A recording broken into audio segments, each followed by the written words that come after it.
Elektr energiyasi va gaz ta'minoti har qanday mamlakat iqtisodiyotining asosiy tayanch tarmoqlaridan biri hisoblanadi.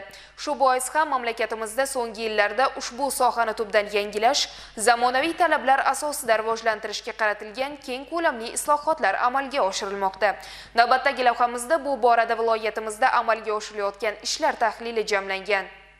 2025 yil davomida hududiy elektr tarmoqlari aksionerlik jamiyati Navoiy hududiy filialida aholi va tadbirkorlik subyektlarini barqaror elektr ta'minoti bilan ta'minlash hamda sifatini yaxshilashda 110-35 kilovatli podstansiyalardagi yuklamalarni kamaytirish maqsadida Nurota, Navbahor, Xatirchi, Karmana, Konimex tumanlari va Navoiy shahridagi yuqori kuchlanishli podstansiyalarda qo'shimcha zaxira quvvatlar yaratildi. Shuningdek, bugungi kunda 6700 dan ortiq iste'molchi tomonidan 102 megavat quyosh panellari o'rnatilgan bo'lsa, shundan 3900 ta aholi iste'molchilar tomonidan 24 megavat quvvatdagi quyosh panellari o'rnatilgan.